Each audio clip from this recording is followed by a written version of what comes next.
So hi, this is Willy-John back again with another video, and today I am going to try and use this 3D printer which I got at Christmas. It works fairly well to try and fix a wee problem in the house. It's just something really small and simple, and it's more just to show how 3D printers like this Ender Reality Ender 3 can be used.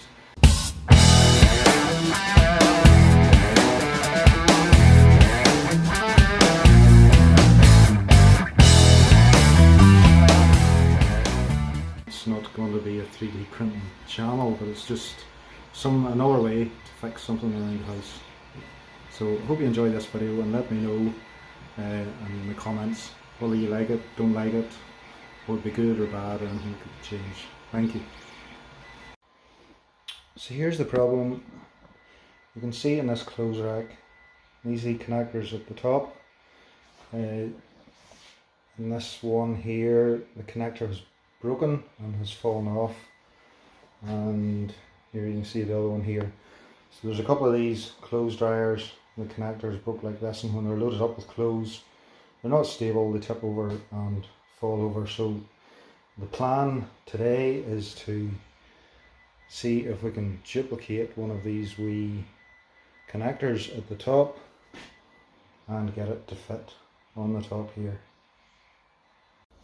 So really quickly, these are the tools I'm going to be using. This is a cheap digital calipers that were bought off Amazon. Not too expensive, but they'll be accurate enough for this for sure. A pen and a bit of paper. You can use the back of a fag packet if such a thing still exists these days. You can see here, just kind of planned out, well, what measurements do I need? I need the diameter of the hole, how far apart are the holes, and then just a rough idea of the height of the part to make it similar to the other parts, although the height's maybe not as important. So these will be the two most critical dimensions, you know, the distance apart and the diameter. So I'm going to go ahead, I can set this inches or millimeters, but I'm just going to go ahead and set this by for millimeters. And I take the dimension there, that is 5.9, 6.1, 6, just taking a few 6 mil, I'm going to say that's 6 mil then, taking a few different readings, well, because this here is just plastic coated and no doubt the thickness varies a bit, but I would say 6 mil in the internal diameter. Distance apart, not too critical. We'll just try and put this for the center point at the top of each of these. Seems to be 15 mil apart. We'll take the height off one of these other parts. 20. That's the measurements then that we'll need to translate just into a 3D design software. I'm going to be using Fusion 360, just a free version of Fusion 360, and we'll do that now, and then that will create the model that will be able to transfer into the slicer for the 3D. Okay, so without getting into too much detail here, what I did was I took, if you can see them, we took our dimensions off our piece of paper that we took off the dryer, and we've essentially made a sketch using those same dimensions. And you can see here the diameters of the two holes, the distance apart, and then you extrude those into a body that you can see here. You can see the two holes, and I left it fairly solid, making it really simple. Kept a bit of a 5 mil of base on the bottom of those, and then you take that from the Fusion 360, which is the free software I'm using for this, and export it as an STL file, which can be then sliced with a 3D printer. Now if you do want to find out more and learn about how to use Fusion 360, you could do a lot worse than going to the tutorials on YouTube of Lars Christensen. He has a lot of beginners videos available and explains everything really well, so I would suggest you go to Laura's videos and take a look at that. I'll put a link down below to those. So we extract this and open it in Cura, which is another piece of free software which we use to do the slicing for the 3D printer. The Ender 3 is the 3D printer that I have.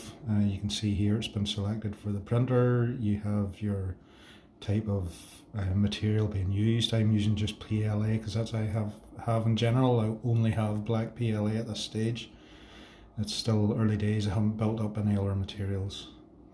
You can see here in the bottom right, once it's been sliced, that it's going to take about 24 minutes to print, and a bit more information there. You can see how long each part of it's going to take. It's also going to use 3 grams of PLA, which amounts to about €5. So it's going to be really cheap, and hopefully a lot cheaper than buying a new clothes dryer. So there's the part as it is, and then that's extracted, saved onto a file and sent to 3D printer.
So we'll take out the 3D printer here.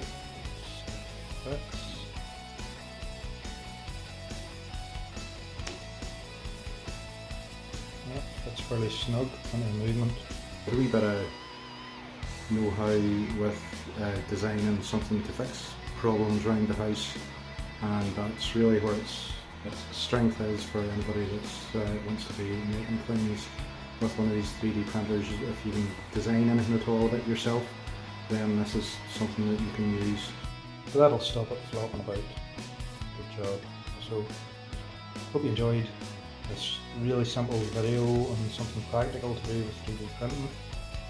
I may do some more at some stage in the future. If you want to see more, just click like and subscribe, and we'll get some more practical stuff.